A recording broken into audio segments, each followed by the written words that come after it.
उस पावन धरती में महसूस की जाती है। और झेलम तो स्वयं इस बात की साक्षी रही है कि सिख गुरुओं ने किस प्रकार जम्मू कश्मीर की सेवा की और यहाँ के लोगों की रक्षा की। गुरु नानक जी स्वयं कहते थे कि पूरी मानवता में एक ही आत्मा का वास है, मानस की जात सब हैं एके पहचानी बौ। गुरु जी के शब्द सिर्फ दर्शन नहीं है, बल्कि हमारे जीवन के मूल आधार हैं, हमारे समाज की आधारशिला हैं। और इसलिए आज भी पूरे दुनिया में इस बात की चर्चा होती है कि भारतवर्ष ने मनुष्यता को जिस प्रकार जीवित रखा है, वैसा पूरी दुनिया में किसी दूसरे देश ने ऐसा प्रयास नहीं किया। चंडीदास का एक प्रसिद्ध वचन है, साबार ऊपर मानुष सत्य, तहार ऊपर नहीं। सबसे ऊपर मनुष्य का सत्य और उसके ऊपर कुछ भी नहीं। और इसीलिए बहुत शेर पढ़ी गई, तो मैं भी एक शेर पढ़ के बात बढ़ाऊंगा। हम खुदा के तो कभी कायल न थे, हम खुदा के तो कभी कायल न थे, तुम्हें देखा तो खुदा याद आया। भारतवर्ष की संस्कृति ने इंसान को सबसे ऊपर रखा है, क्योंकि हर इंसान में हम परम पिता परमेश्वर का वास मानते हैं।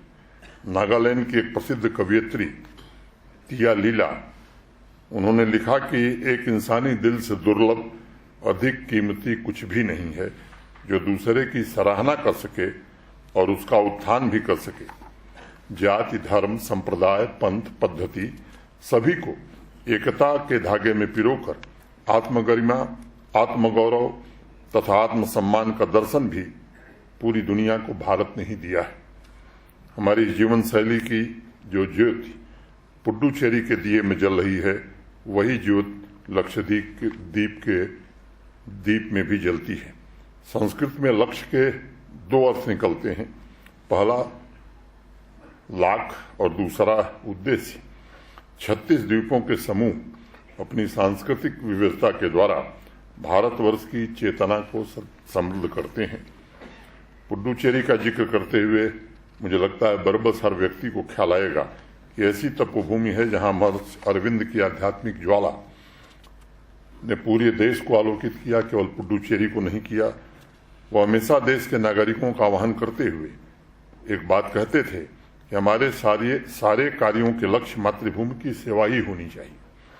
प्रत्येक नागरिक का अध्ययन, मनन, शरीर, मन और आत्मा का संस्कार सभी कुछ मातृभूमि के लिए होना चाहिए, और वह जो भी काम करे उससे मातृभूमि समृद्ध हो, ताकतवर हो, ये स्मरण हर व्यक्ति को रखना चाहिए।